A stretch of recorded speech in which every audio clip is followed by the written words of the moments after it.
Hey everyone, welcome back to another lesson here on the channel. Today we're going to be talking about how to find the perfect search terms for your Amazon FBA product to get ranked so that you can double, triple, or just straight up get more sales for. So if that sounds like something you'd enjoy watching, be sure to stick around to the end. Be sure to like and subscribe if you happen to be new, but without further ado, let's jump right into it. Okay, so we've just jumped over into my computer and we're going to keep going with this example that we found in yesterday's video. If you haven't seen it, check it out after this one, but you don't need to have any of that information for what we're going to be doing today.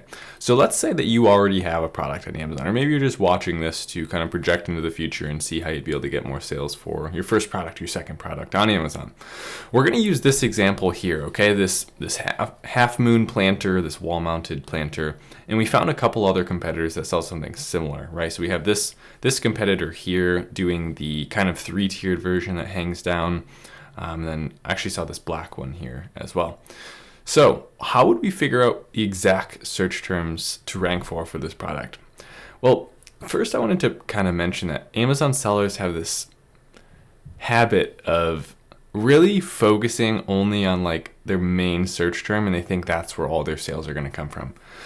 So we've got this idea ingrained in our heads, myself too, at one point of, if say this was the best search term for this product and this had, 4,000 searches per month and that was the biggest one and one that everyone tries to rank for, you focused 80% of your energy on trying to rank for this big main keyword, right? So if that's your product, like a silicone baking mat or whatever the product is, you try and rank for silicone baking mat and you're so focused on that you forget all the other opportunities to make sales in many different places.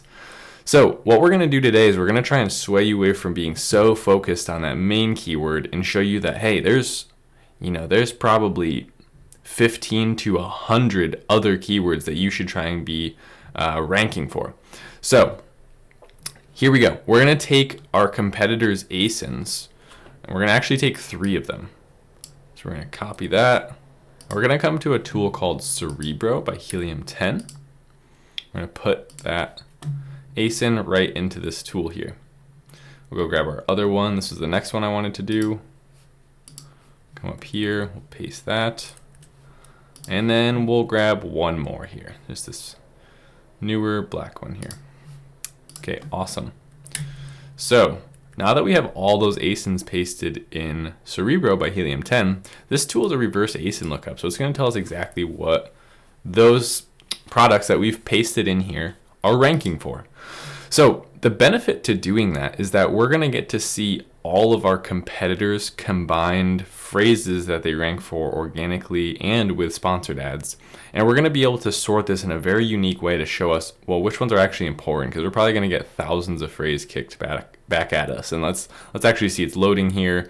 We have, 6,000 different phrases. So that's too many. That's too broad. Those are things that, these products might be ranking as the 180th product for that search term, but it's still going to show it to us.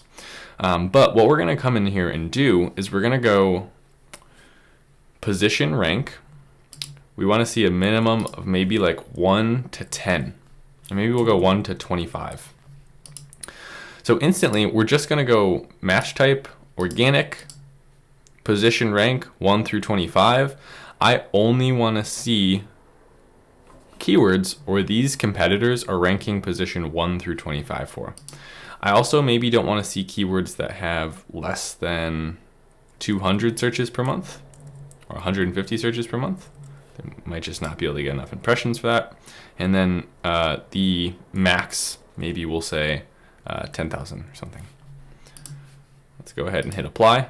You don't have to max out your search term, but we're just trying to find those longer tail ones. So I found none of them are usually over that anyway. So here we go. We took that list of 6,000 down to 104. Right? So now we have half moon planter, 300 moon planter, 475, half moon hanging planter, 230. So all of a sudden we have all of these different phrases to focus on. And check this out. Some of these have as low as, 213, 280, 250 searches. But when you add those all together, I mean, there's a group of perhaps 50 keywords here that you could rank for. Now imagine if you just got half a sale a day from, all of those keywords. And I say half a sale a day because I was just trying to average amongst all of them. You're probably not going to get a sale a day from each of them. That could really propel you forward in this market, make you one of the best sellers just by simply focusing on all of those search terms. Okay, so we have this list of 104 products. Now, how can we sort that further? Because still 100 is too many to really focus on targeting at once. Well, maybe what we would want to do is we would want to use a include phrase for moon, right? Because a lot of these are referred to as moon, half moon, hanging moon planters. If we sort by moon, all of a sudden we get just 7 phrases, none of which have more than a couple hundred search terms. And I guarantee you there's hardly any competition to try and rank for crescent moon planter or moon flower plant or half moon hanging planter. Okay, so when we know that, we can position ourselves strategically with PPC. Now, I have tons of tutorials about PPC. You could go watch those on my channel if you want to figure out exactly how to target these and how to get ranked for them. But really, I wanted to show you how to uncover those search terms. Many people know how to target things, but they don't know where to get those very high quality ideas of what to target. So hopefully in this lesson, you've learned that you can I wanted to kind of reframe how you look at ranking. Most people say, okay, there's one main search term.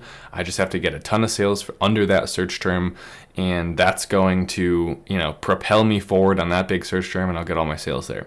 Really, the way that you should be looking at it is, what is a group of 10 to 20 super long tail keywords that hardly anyone's focusing on ranking for, that I can tackle 19 of those and get to the top 2 rows organically for, and then maybe I make my push for the biggest search term. Okay, now if moon was a little too narrow, we could back off of that, and I want to show you one other feature before we wrap up here today.